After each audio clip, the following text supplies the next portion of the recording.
Do not think dishonestly. The way is in training. Become acquainted with every art. Know the ways of all professions.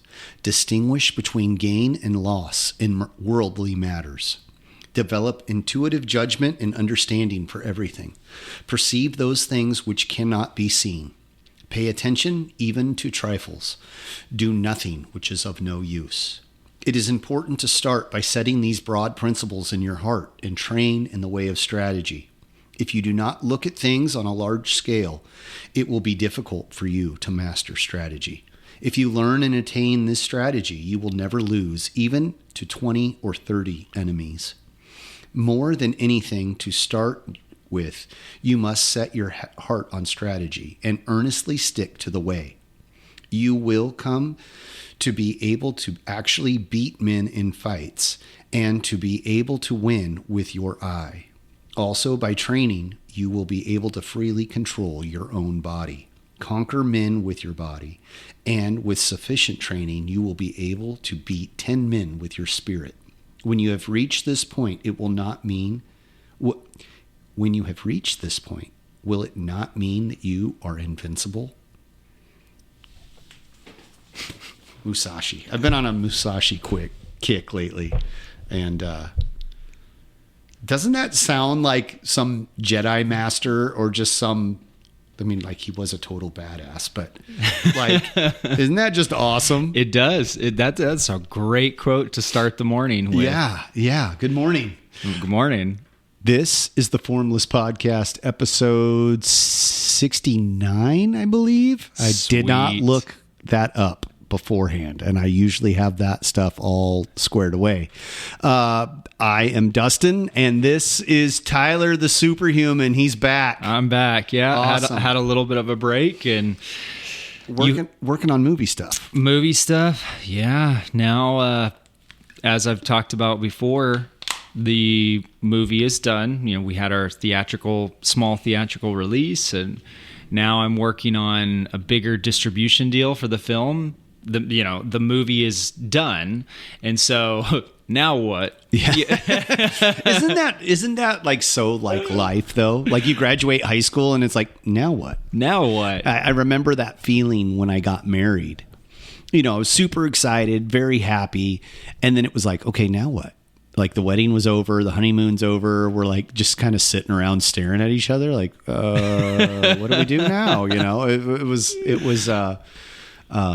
it's an interesting point to be. It's like an interesting segment to be at. You're like, okay, I did all this hard work. I spent all this time and effort and money.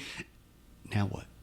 Now what's next? Yeah. You know? So that's where we're at, is figuring out the next step. And I'm working on distribution deals for the film and where I'm going to get it, and hopefully what other countries I might get it in and what other platforms. And so that's been a complete new experience to learn all that. And it's been good because it's like that Musashi quote, right? You win with the eye. You can beat the man with your eye, beat your enemies with your eye.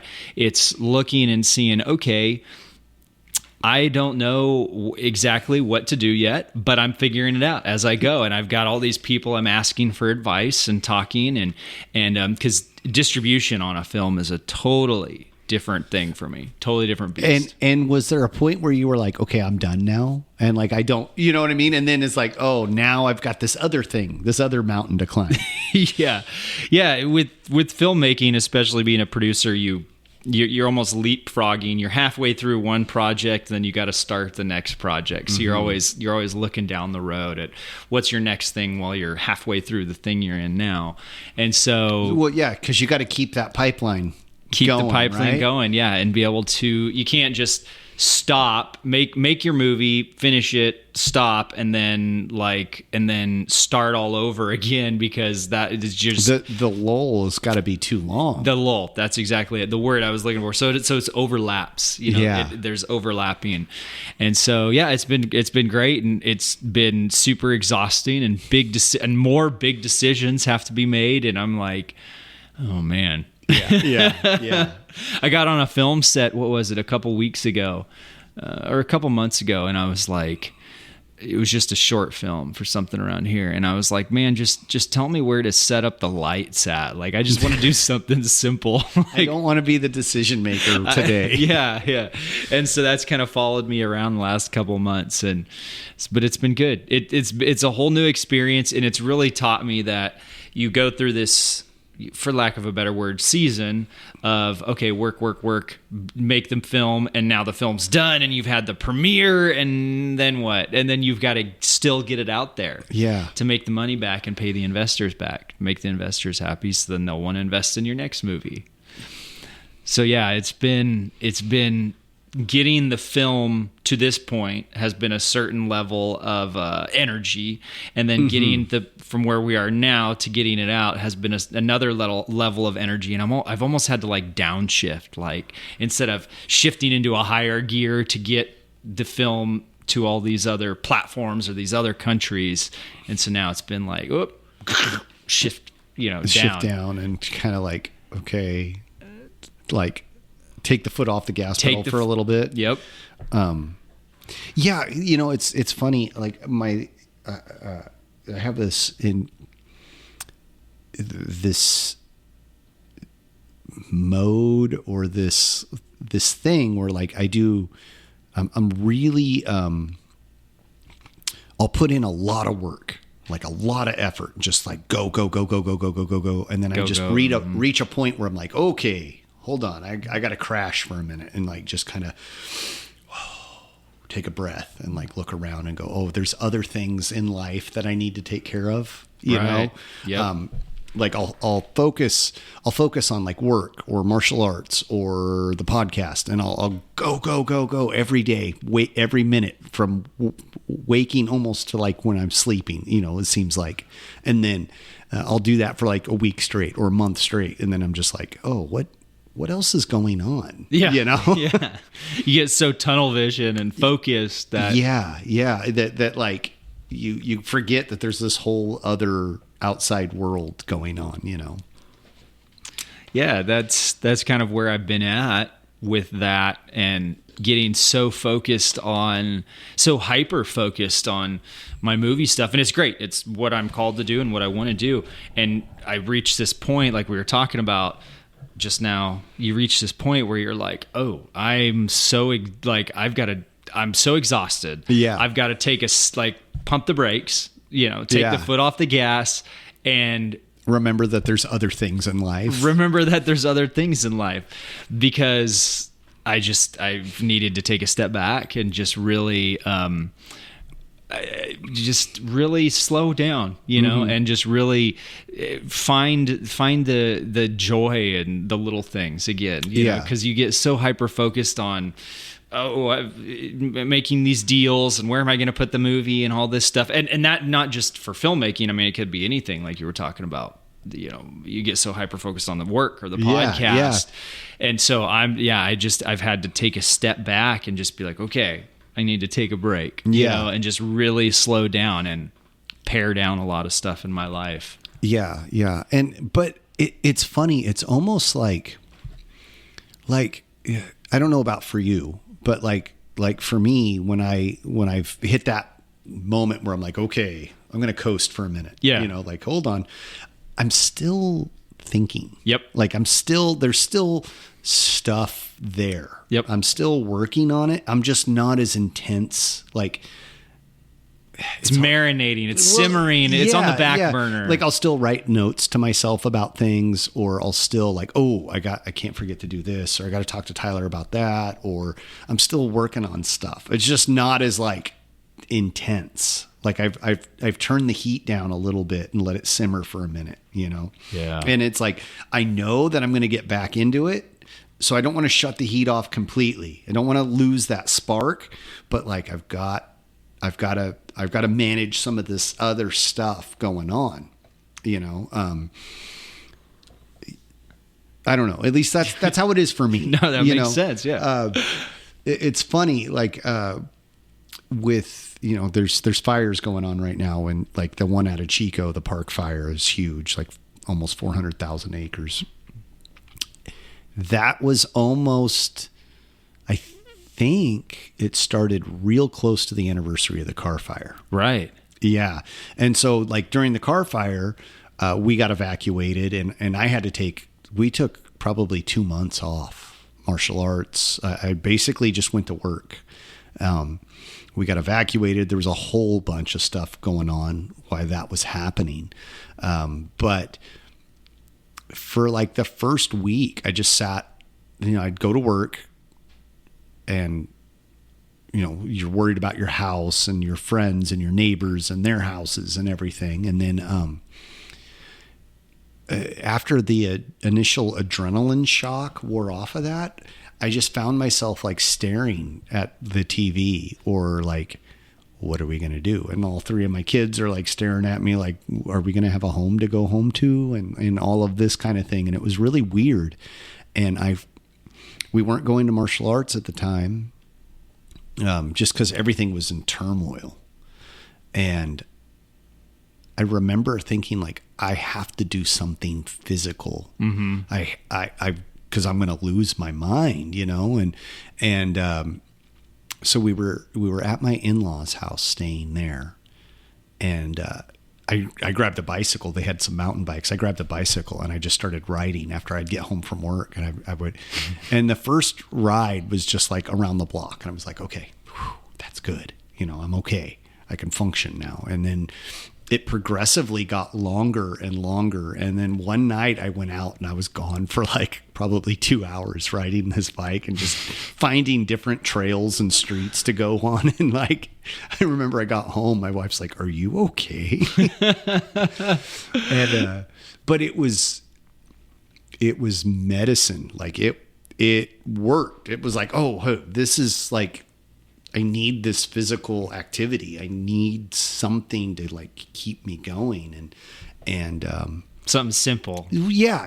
It wasn't anything like, I wasn't preparing for anything. I was just like, I was getting that out, and it allowed my brain to not focus on all the garbage, mm-hmm. And it was just kind of like a cleanse. I don't know how else to describe it. It was just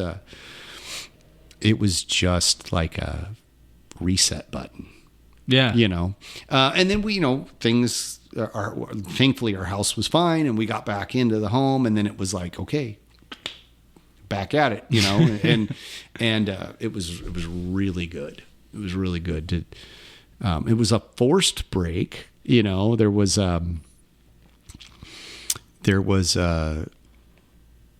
it wasn't a self-imposed thing. It was more of like, oh, you can't do this right now. Yeah, There was other things that I had to focus on. So, yeah. You're like the second person recently who's mentioned that, where it was that something like that happened, where you need, in the 2 months when you're talking, when you were sitting there watching the TV and then you had to go do something and go ride the bike. Was that while you guys were still evacuated, or? Yes. Okay. Yeah. We were still evacuated. They didn't let us go back for, gosh, I have to look back in my journal, but I want to say it was like 2 months before we got back, before they opened the roads and let people back into the neighbors or the houses and neighborhoods and stuff. I don't recall how big that fire was, but yeah, it was tough. 'Cause, we split in the middle of the night. We literally, I think we had a backpack, like all the kids had a backpack. My wife and I had a bag with a couple of changes of clothes, because we were kind of prepared, but we weren't nearly as prepared as we should have been. Right. Hindsight's always 20/20. But they didn't have anything to do. They're at their grandparents' house. They had a couple of things there, and they had the TV, but they didn't have like any other bicycles. They didn't have any other gear. They didn't have anything after a while, and we're just kind of staring at each other. I remember we went to a couple of game stores and stuff, and we bought some board games, and we played board games and cards and did that sort of thing. But we were really trying to be conscious of our money situation, because we didn't know what was next, and we didn't know if we were going to have a home to go to. So it was like we didn't want to go spend money and like go out to eat a lot or any of that stuff. And it was an adjustment. But I bet. Yeah. So, and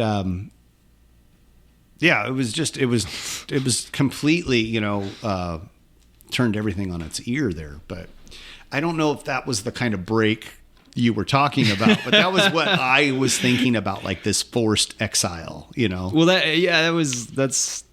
a break. I mean, in this context, a break is a break is a break. Like yours was a forced rather than chose, but it was still a break. But there have been other times where I've had to okay, I can't come to the dojo for a couple of weeks. And in those times, that's when I'm like, okay, well, I can be constructive with this time, or I can just sit on the couch, and veg out. Yeah. And there's nothing wrong with doing that a little bit, but for me personally, I have to have a hard stop. Yeah. Okay, I'm going to sit and watch this movie with my family, but there's a hard stop. When that movie's over, I got to do something. Mm-hmm. I've got to and that's when I'll read a book, the Book of Five Rings, or I'll plan something out, or think of stuff for the podcast, or plan a lesson, or, there's I personally have to have that hard stop, because otherwise for me, once I break that habit, I'll pick up another habit somewhere, and I may not want that habit. Right. Then it's oh crap. Now I've got this other thing where I'm just doing that's not productive and not good for me, and so I have to be conscious of those kinds of things for myself. I know you've taken breaks for movie shoots and stuff. I remember a couple of years back, you went to Texas for 2 months or something. It was 10 days. Oh, okay. Yeah, 10 days. That felt longer. Yeah, right. Yeah, no, that was just going and working in Texas. But you had to clean cut it. I'm leaving. Oh, yeah. I've got to go. I can't physically be here. So, but yeah. It's not like you just quit completely, though. There's always a return. A return, yeah. But you're also, I'm sure you're an active person. You didn't just stop everything completely other than the movie stuff. Yeah, no, you just kind of dialed it down, boop, boop, boop, boop, boop, boop, boop, and just minimized it. Mm-hmm. Kept the heat on, but now it's on low. It's just barely on in the background. Just simmering, just keeping something flowing. Yeah.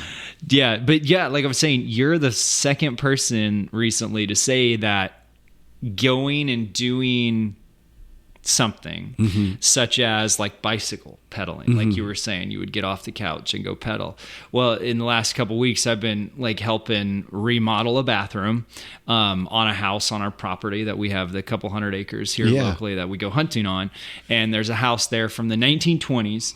And so my dad and I have been going down and remodeling the bathroom in the house and getting the plumbing kind of modernized and making it work. Yeah, making it work. And there's just something very therapeutic about just working with tools in your hands and just tearing into drywall and just doing the work. And then you see how much progression you've got done. And it's a physical, you can say, oh, some of the floor was rotted and we tore it all out and surgically put in boards and have flooring, in the bathroom. And then we put plywood on top of it, and then we're going to put the nice vinyl planking in the bathroom. Right on. And it's just something nice to not have to think too hard. I mean, yeah, you've got to think, how are we going to do this?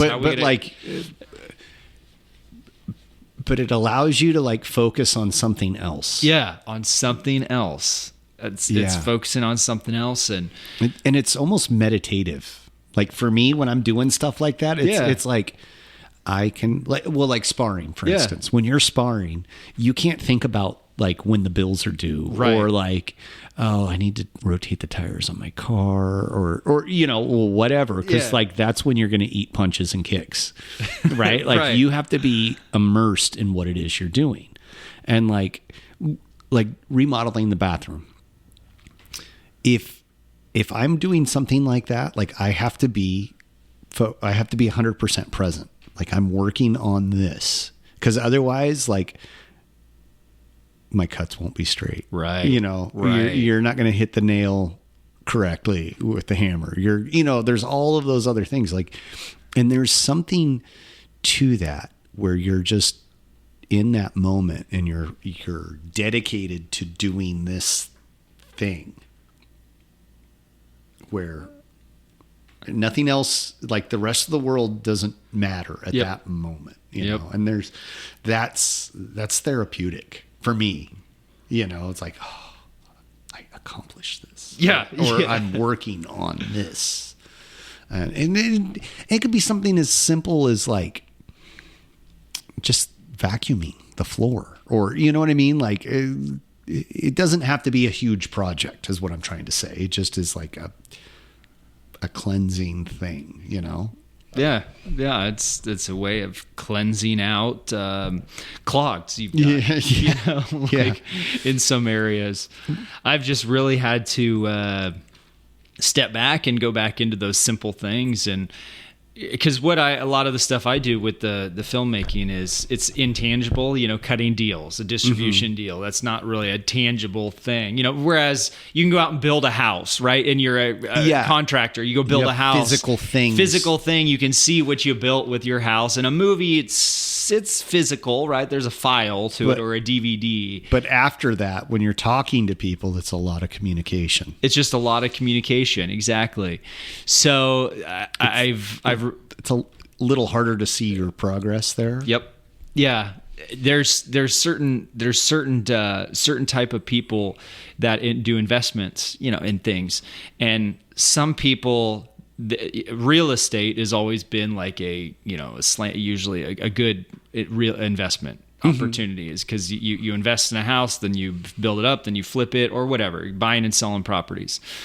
But that's a tangible thing that you can see. Whereas a movie is like an intangible thing. It's really intellectual property, and it's a whole nother ballgame. It's a whole nother ballgame. So it's not really a physical thing. And so a house you can go up and touch, and you can go in. You can live in it. You can go in. Yeah, exactly. Yeah. You can paint it. You can remodel it. There's all these things you can do. It's like a verb, right? Yeah. All the things you can do to the cloud. Yeah. The movie, it's like a DVD that goes on the shelf, and you put years of your life into this thing, and I'm not downplaying that at all. I'm just saying you put years of your life, and then you put it on the shelf, and you're like, ooh, it goes in this little spot right there. But then also past that is it has a life of its own, whereas all the people that saw that film, I've gotten so many texts and phone calls and messages online from people that are like, oh, hey, this moment in the film touched me. This moment in the film made my sister cry. Yeah. These types of things touched people. So the film really has a life of its own that people carry with it away. Mm-hmm. Whereas a house, you build a house, and that changes the life of the people that come and live in that house, right? They have memories and everything. But as a bigger thing, it doesn't affect the world or a society or a culture in the same way that like a film could. Or a song or a book or a book. Like, Musashi, you're reading those quotes. My gosh, that guy's lived a couple thousand years ago or whatever, however old he was, and he's still influencing us. So that had a life of its own, and that's 10 inches by about 8-9 inches. Yeah. The book dimensions, and really not very long. Yeah, I'm sure his actual writings were. There's a bunch of stuff in here from the author, a bunch of notes and stuff. So I'm sure it wasn't. It's probably less than 100 pages all told. Yeah, and it's distilled down to like this little thing that takes up barely any space on the shelf, but it has a big life of its own. It really goes out and changes people's lives. So anyway, that's just kind of where I've been at I've just having to just unplug and take a step back and be like, oh man, I put so much of my life and energy into this movie, and it's great. The payoff has been fantastic, and it ain't done. The payoff ain't done yet. But I was just like, ooh, I've really got to take a step back and like self-care. Like take care of these other things. Things in life. Yeah. And it's a priority thing. It's a priority. It's funny. My dad always used to teach, take care of your priorities first. Yeah, it's fun to go play, but like if you're playing all the time and not paying the bills, that playtime's going to be pretty short-lived. Yeah. Yeah, that's true. And that's a lesson that he had to tell me over and over and over and over again. So thanks, Dad. But have you ever seen the thing where I don't know the story completely, but it's like it's a teacher. He talks about doing the priorities, and he's got a jar and he fills it full of gravel or rocks, big rocks, and then he puts the sand in and it fills it up real quick. Or how does it work? He fills it up with sand first, then he can't put the rocks in the jar. Right, that's the reverse. And then he puts the rocks in first and then pours the sand in, and all the sand like fills the nooks and crannies, and he can fill the whole jar up. Yeah. Yeah. And it's a lesson in priorities. Yeah. And I can't remember the name of that. I've seen it a handful of times. People have shown it to me, and it's pretty powerful when you see it. If you put the sand in first, there's no room for the rocks. Right. And you put the rocks in first and then put the sand will fill all of the voids. Yeah. And it's pretty cool analogy. That's a really good analogy.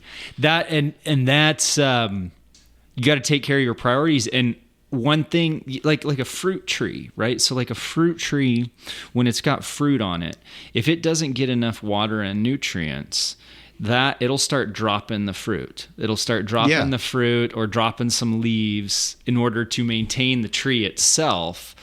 The fruit is temporary, right? So it just lets it drop down to the ground. But the tree's got to self-preserve itself. And so a lot of times, and that's only for like a season, right? And I actually saw that this year. We had a fig tree on our property, and I guess it wasn't getting enough water. It had these beautiful, gorgeous, big, huge figs, and it just started dropping them in the middle of the summer.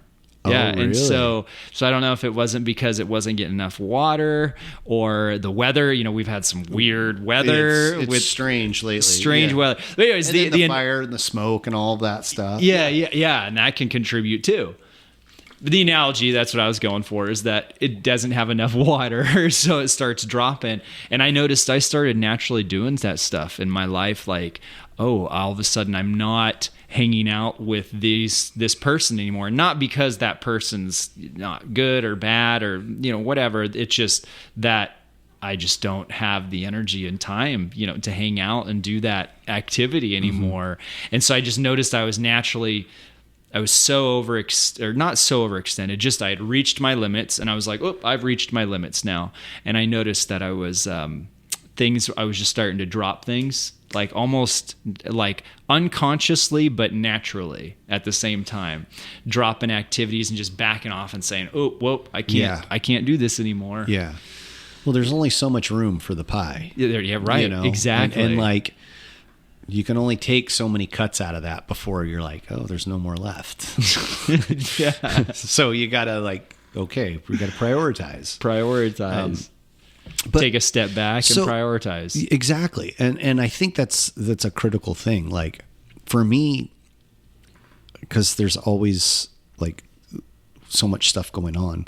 Like what are some of the things that you do when you like, okay, I have to take a break. I've got to slow down because I'm focused on this project, or I'm focused on this movie, or whatever. What are some things you do to keep yourself on track so you don't just drop the ball completely?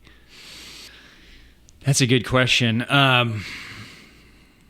For what I've been experiencing, it's almost like you have to take a step back, but you've got to keep that lifeline. Mm-hmm. Like we were saying, you've got to keep that heat just barely on, and just being like, I've told people, I've said like, hey, I've got to just step back and take a break from this movie stuff, or hey, it's not just job movie stuff. It's just, I've reached my limits of what I can do and all my extracurricular activities, and it just all kind of adds up. It wasn't, the weight is on all my job with filmmaking, and now that's affecting everything else. It was more like, okay, now I've got to take care of that, and now I've got all these other activities, and I'm like, ooh, these are too much for me to all manage at once. Friendships, relationships. So I've been telling, I just told people, like, for example, my girlfriend and I were doing dance lessons every week, and that was fun. It's a blast, and it's nothing to do with job. It's nothing to, it's its own thing.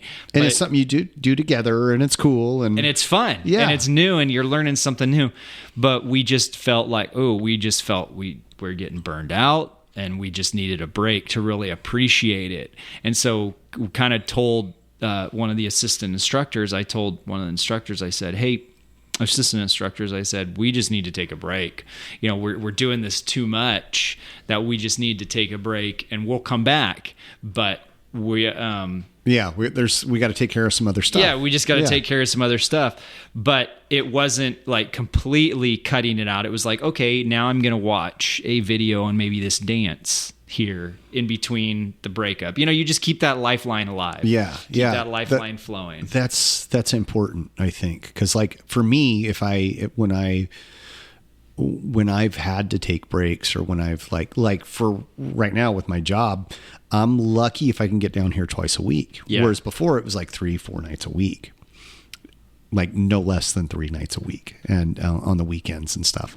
And now it's like 2, and it was 1 for a long time, and it was barely 1. And for me, it's like, okay, well, what am I going to, the other time is all filled up. Right.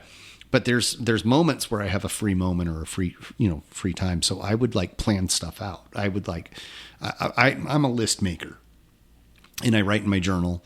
So I would like, when I had free time, free moments, I was like, okay, well, when I get back, because I know I'm going to get back, these are the things I want to work on. This is the stuff I'm going to emphasize. Mm-hmm. This is what I want to teach. This is what I'm going to talk about. So I would like, I had this bank of stuff, a loose plan. Yeah. But I had this bank of like stuff that I could pull from and go, okay, I got this moment. I'm going down Monday night, and we're going to work on this. I'm going to teach this, or I'm going to watch these videos, or I'm going to do these things. So I'm not losing as much as I would have if I just completely cut it out. Mm-hmm. Mm-hmm. It's kind of like, and what made me think about it a lot was like when you broke your foot. My leg, yeah. Or your leg, excuse me. When you broke your leg, you couldn't train, but you were still coming down here, and you were taking notes, and you were watching, and you were inactive, but you were still an active participant, if that makes sense. Like you weren't physically doing the training, but you were working the mind out. Like you were still studying. You were still doing everything you could to keep that going. You know? And so, yeah, you weren't 100%, but you were doing everything that you could physically do to be a part of it, and to be learning and to growing and stuff. And I think that's important. It's like a marathon runner. Yeah. Marathon runners can't sprint the whole 26 miles or however long it is. It's 26 point whatever. I don't run marathons, but, you don't sprint the whole thing. You can't. It's physically not going to happen. You have to pace yourself. Mm-hmm. And there's times when you speed up, and there's times when you cruise. You slow down and be like, okay, I got to catch my breath. I got to rest some of these muscles, but I got to keep moving. Yeah, and I think that's the important thing. Like you keep going, you keep moving. Sometimes I like to say progress is progress. You measure it in inches some days, and you measure it in miles in others. Yeah. Right? Yeah. And as long as you are progressing, you're still progressing. And I think that's a mindset. Like you have to think that way. At least for me, I have to think that way, because if I don't, when I'm only progressing in inches, I will get depressed. Depressed, yeah. Because I'll be like, oh, well, look at all that progress Tyler's making, right? He's kicking ass. He's doing all this stuff. And here I am making my little inch mark, If I look at it that way, I'll quit. Yeah. And that was a hard pill for me personally to swallow. Comparison is the thief of joy. Yeah, that's right. I've heard that. Yeah. And like specifically speaking about martial arts, you can't compare. It's not me versus Tyler. It's not me versus anyone else. It's me versus me. Yeah. And it's a totally self-indulgent thing to sound it out. It's self-indulgent, but the goal is to become better. Right? The goal is to get better. And I want to be better because being better at that makes me a better human being all around. Mm-hmm. I'm a better father, a better husband, better all around. And so I want to continue to progress. And some days I have to understand, like some days I'm only going to progress a couple inches. Some days I'm going to make leaps and bounds. But I have to look at it that way. Mm-hmm. I have to look at it as I made progress. I'm working towards that. What that is right now, some days I don't even know what it is, but I'm still progressing because I'm working. And as long as I do that, and as long as I think that way, then I'm happy and positive. But if I think the other way and go, oh, well, Hunter's doing all this stuff, then I downward spiral. Yep. Yeah. So one of the things that I do for me is to like keep a log, keep notes and like of things to do when I don't have that heat up all the way and I'm boiling. When I've got it down to a simmer, I I'll make lists, checklists and notes and like all the things that when I turn that heat back up, now I have this whole bank of stuff that I can, we're going to do this and then I'm going to do that. And so that helps me. That's a good plan. Yeah. That's a good plan. Sorry, I didn't mean to go off on a rant there. No. What do you think then? So I've always heard it's better to write stuff down because it gets it off your mind. Mm-hmm. So if you got something bugging you, you write it down in your journal, you write it down on a piece of paper, then it's put somewhere, then you don't have to remember it. Usually when those things are bugging us is because we're trying to remind ourselves and remember. Well, yeah. So absolutely. First of all, if there's something like if I'm stressed, write it down. And then I try and take care of the things I can control. There's obviously, in life, there's tons of stuff that you can't control. And sometimes stress is part of that. But like writing down all of the things that are bugging me and then just go through just go through the thing and be like, okay, I can take care of this. I cross that off and then go to the next thing. I can't take care of that. Nope. Yes, I can take care of this. Cross that off and take care of it.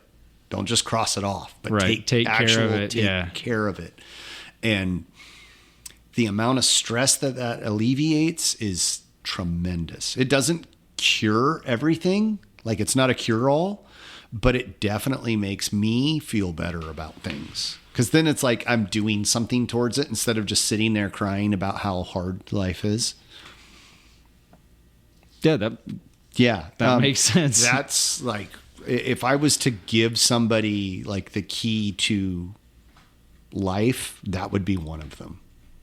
Like, I think that's an important one that more people should be taught or learn. Or discover or whatever. And I don't know where I got that from, but I don't know what the diagnosis is, but my brain is always like, for two reasons. My brain is going 100 miles a minute. And I'm always thinking about stuff and like I've got all these other things going on and I don't know if it's ADHD or whatever, or if I just drink too much caffeine. But I'm always like, I've got this stuff. It's like having the TV turned all the way up and like the radio going and a conversation happening, all of this multitasking, this just chaos inside here, and one of the ways that I make order of that is to make lists of stuff.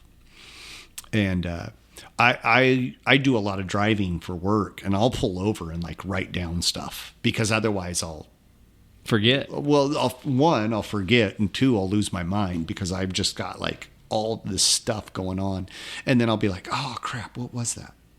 Oh no, and so like I've got a habit of like pulling over and jotting something down or texting somebody and it manages some of that chaos for me, like to just have something I can go back on and be like, oh, this wasn't as important as I thought about, or this, oh, that's a good idea. I need to dig into that a little deeper. It just manages that whole thing, and it's a way to keep the fire lit, without letting it go completely out. Yeah, because it's so much harder to get it started again once you've stopped. Like if you just stop cold turkey, at least for me, it's like it's hard to find that jump started again. Yeah. You really got to push, and for me, like I can't let that fire get down too low. Like if I'm gonna take my foot off the gas for a little bit, like and it's something I want to continue with, then I have to I always got to keep that little simmer going. And so a little bit of heat, just enough to keep me going. All right. Yeah, I know that's there. It's over here right now, but I'm going to get back to it. I got to take care of these other priorities. I got to take care of this other stuff, but I got my eye on this, I don't know. That's for me. You know? I don't know if that works for anyone else, but it does for me at least. Yeah. I mean, that sounds like, I got to make a list. Yeah. It gets it off your mind. Yeah. And it puts it down in a place where like it's organized and like I can go back to it. Reference it. Yeah. No, so that sounds like a good plan. Well, I don't know if it is, but like I've read, have you ever read On Writing by Stephen King? No, but I know the book. Phenomenal. It's good. He talks about, there's a story in there where he talks about when he was a little kid, one of these things that like he just remembers. He was with his uncle or his grandfather or somebody, and they were going to go fix a window that was stuck, or it wasn't latching, something with a window, something on the house. And he's just like, I don't even know. I can't remember if he was even in school at that point, but he remembers like walking out with his uncle or whatever. And they go to the garage. He grabs this great big toolbox, walks all the way back to the window, opens it up, pulls out a screwdriver, tightens the screw or the latch or whatever, puts the screwdriver back, puts it away, and puts the toolbox away. And he's like, why'd you do that? Why didn't you just go grab the screwdriver? And he's like, you have to have your tools with you because you don't know what else. There might have been something else wrong. Maybe there was a nail that was backing out of the wood. Maybe some of the siding's coming off. Maybe, there might be something else there. And I have all of my tools with me. And he said that was a pretty pivotal lesson for him. And that like, you have to have your tools. Whether you're a house painter or you don't just go paint a house and bring your brush, right? Like you bring your paint, you bring your drop cloths, you bring your masking tape, you bring your ladder, you bring everything with you. So you have it. You may not even need it, but you have it. And it saves you a trip, going back and forth. And anyway, he related that to writing, and like you bring all your tools with you when you go to write, and all your grammar rules, all of your stuff that you need, your typewriter, your water, your pen, your recorder, your files, all of this stuff that you need to bring that with you. And that, like, just because you take a break doesn't mean you need to abandon all of your tools, right? Like, you can still take those with you. You can still hold on to a piece of that. Yeah.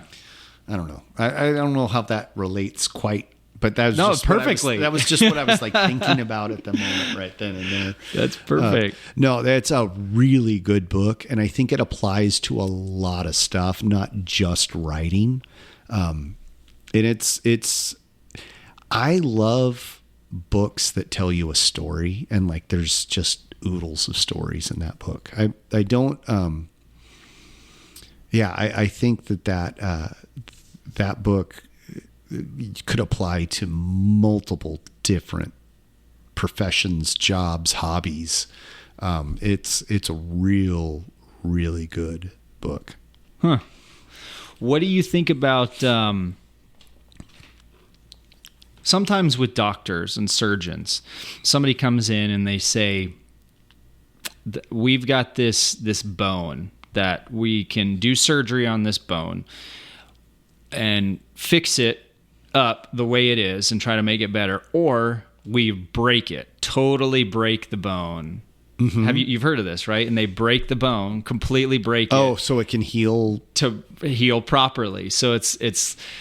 I mean, I guess a better analogy would be you have the foundation of a house, and so like you can, like what we're doing in the house in the bathroom, like I was talking about, going in and surgically taking out parts of the house that aren't part of the structure of the house, right? Yeah. Not like the bones, the skeleton of the house, but just like the floor. So it wasn't the structure part of the house. It wasn't like the floor joist. Yeah, the floor joist. That's the word I was looking for. So sometimes the doctors, they'll break a bone in order to let it to almost start over, over. Mm. So you're not trying to heal, like trying to work on a bone or something. That's the foundation, I guess, so to speak, is already rotted or there's something wrong with it versus like you break it and then you can reattach it. Yeah. What do you think about, because that's kind of been something I've been kind of considering with just certain things in my life, just like as far as like people, relationships, activities, like different things, like you just get to a certain point where like, okay, does this relationship need to continue this way, or does this hobby need to continue like this? Like I was talking for dancing. Yeah. It wasn't a total complete clean break, but it was like we need to pull back and like not do any of that, for right now. Yeah. What do you think of that concept? Like of a clean break to kind of almost reestablish a new connection. Well, you see the picture I'm painting? like you need to step away so you'll still be able to enjoy it later. Yeah. That's kind of what I'm talking about. Yeah, that's. I haven't really thought about it that way, but like, I don't think there's anything wrong with that as long as it's a healthy thing. It's a healthy thing. Obviously, like if you're talking about drinking beer or doing, robbing banks or something, obviously you need to make a clean break and not do that again. But something healthy, I think it's just a matter of like taking your priorities into consideration and like, okay, I'm going to step back from this fun thing that I like to do a lot for a little bit so I can get some of these other priorities that need to be taken care of, because like priorities are priorities for a reason. They're detrimental if they don't get taken care of. The rocks that go in the jar. And like if you think about priorities as like the things that allow you to do the fun stuff, like paying your bills, for instance. Got to have the money to pay your bills. You also have to have gas in the car so you can get to the dance hall. Yep. You have to have tires on the car. So like if your tires are bald and you're constantly stopping at the gas station to fill them up so you can go do all the fun stuff, like you can do more fun stuff if you have good tires on the car and if you have gas in the car and if you're healthy. I think you have to be disciplined enough to like maintain all those priorities. And I think that there's nothing wrong with that. Yeah.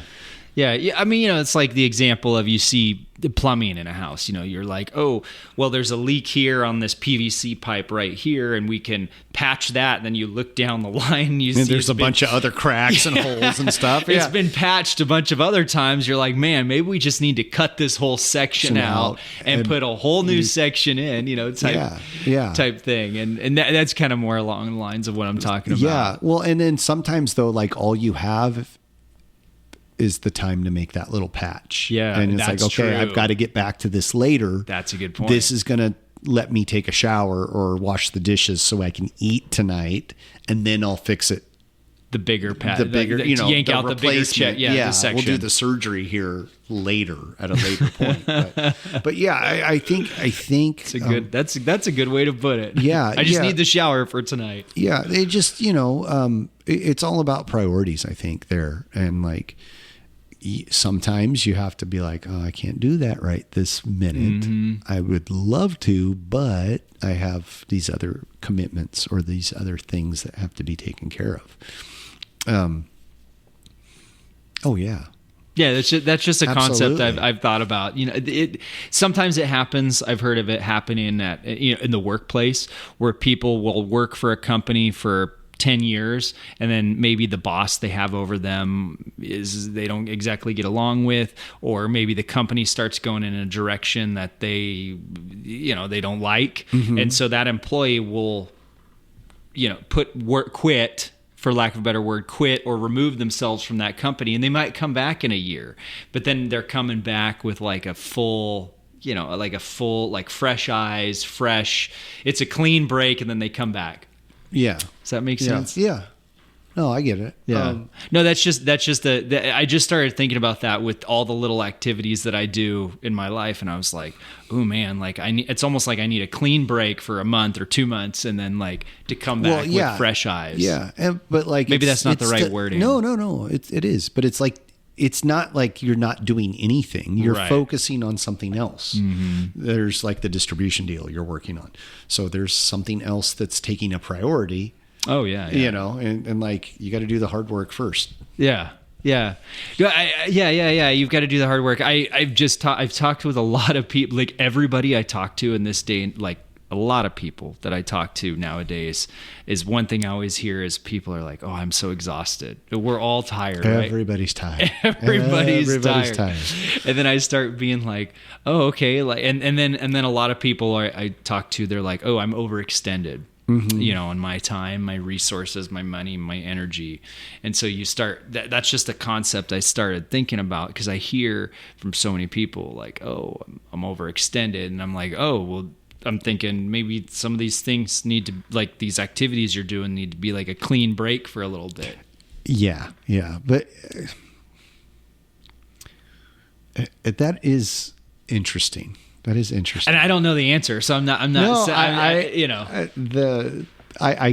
get what you're saying. Yeah. I totally get what you're saying. Of those people that have told you that, how many of them work?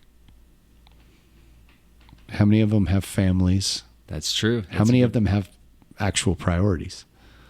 I don't know. I work with a lot of kids. Yeah. And I work with a lot of older people. There's quite a spectrum. Yeah. And a lot of the I call them kids. They're like in their 20s. Okay. And they're like talking about the concert that they went to and the movie they saw and the lake trip they took and the beer they drank and and they're all fun. Yeah. They're tired. And they do a physical job. Don't get me wrong. They do a very physical job. But it's funny to me because I was once there. Like, life was important. I was living life to the fullest. I was doing all the fun stuff, going to the concerts, going to the lake, going da. But like, I'm tired. You're tired because you stayed up till 4 a.m. and you went to work at 5. Yep. And you were having the time of your life, but now you got to do some work. And it's funny to me. I wasn't trying to be like scolding or anything like that. I hear that I'm tired a lot, and like, yeah, so am I. We all are. Yeah. It's called life. and I'm sure you get it, like, because your movie stuff, like when you're filming a movie, if you don't get the movie set, like if you don't get the scene shot, I'm tired. No. So what? Drive on. Again. We're going to do it again. We got investors behind this. I've got to deliver a product. Yeah. And it's like, are you dead? I'm sure that you see some of that and like are just going, come on. Roll your eyes. Yeah. It's just like, let's go. One foot in front of the other. We're done when we're done. I at a high school, I worked on a farm. And it was sun up to sundown for a good portion of the time. And it was like, you're going to stop and eat so you don't pass out and drink some water. And like, but then we're going to finish. And like when you can't see anymore, then you go home. And then tomorrow you'll do it again, and it's for the season, and it was pretty cool. It was a lot of, hard lessons to learn, but like you're so much more capable of doing stuff than what you think you are. Like if you just shut up and do it, get the excuses out of the way. And I'm the biggest whiner. Like I will whine and complain about life so much if I let myself go down that road. Mm-hmm. And just drive on. Suck it up and drive on. Well, and it depends. Like, what are we doing? What are you doing? Is there something to do here? Is there a project that needs done? Is there a movie to be made? Is there a class to teach? Let's go. Yeah. Like, I don't know. I can't, if I sit down and be like, and think about how tired I am, then I should probably take a nap. Mm-hmm. Oh yeah. Yeah. Yeah. And some of the, it's just maybe it could be that, somebody saying, okay, I'm tired, or I'm just saying like, or maybe the person says, burnt out, or on top of that too, maybe something else is like a lot of times, like definitely recently, I'm like, oh, has this thing ran its course, knowing when to step back from something versus, oh, has this thing ran its course? And that's probably a total nother subject. That's a whole nother topic, right? Like we could probably talk for another hour on that. I'm setting up the next podcast. Yeah, no, there we kidding. Go. That's pretty good. I like that. Yeah. I think maybe that's another topic. No, that's another topic. That's another one. But it's just one of those things you start thinking about, just like the fruit tree analogy. The fruit tree starts dropping its stuff. It doesn't have enough water to support all the fruit, so it's got to choose, okay, self-preservation, I'll support this fruit over here and this fruit on this branch, but these other branches I can't because it's too much. Kind of like an analogy for like what I'm going through, and I think a lot of people are going through. Absolutely. And sorry. No, that was it. One of the things that's really nice about the headphones is I can hear you completely clearly, and it's so nice because like I think, in my personal perspective, and I hope I'm right, that I interrupt you less. I hope. I think so. Yeah. But no, you're watering the tree analogy. Yeah. I think is really good. It's really important. Because if you don't drink enough water, you die. Yeah, exactly. and you don't produce fruit. That I didn't even mention that, but that's you don't produce fruit. Yeah. And if you don't have enough nutrients in the tree's system, your fruit's bitter. And or the next year it won't blossom because it won't have the nutrients saved up because the tree didn't have enough nutrients from the previous year or spent itself too much. So it's a selfish, like self-care. Self-care, right? yeah. Like you gotta take care of your priorities. You gotta take care of yourself. But it's like the old oxygen mask thing. Like when you're flying in a plane and they tell you to put the oxygen mask on yourself first before you put it on the kids. It's so you can stay awake and put the oxygen mask on the kids. Yep. You have to take care of those things so you can be a better person, a better version of you. And the world, the people around you deserve the best version of you. Mm-hmm. And like you have people you care about that are all around you, just like I do. And you owe it to yourself and them to be the best version of you. Yeah. C. Ditto. Ditto. Yes. Agreed. I know. Yeah. Awesome. I think that is a high note to end it on. You owe it to yourself to be the best version of you for the people around you. It's a good one. Yeah. Friends, thank you for sticking around. Honestly, I don't know if this is number 69. This might be 68. I got to look back. I can't remember. It's been a long week. I put in a ton of hours at work, so I apologize. If you want to reach out to us on our stuff, we have a website, theformlesspod.com.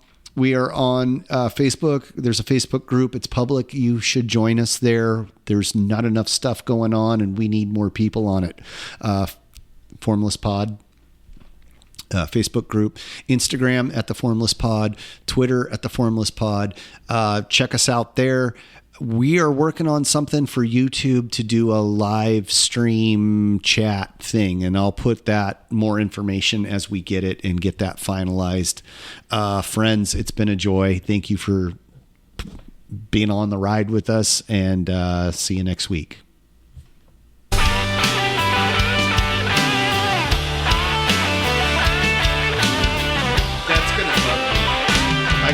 Screwed up the wrong number there on that episode.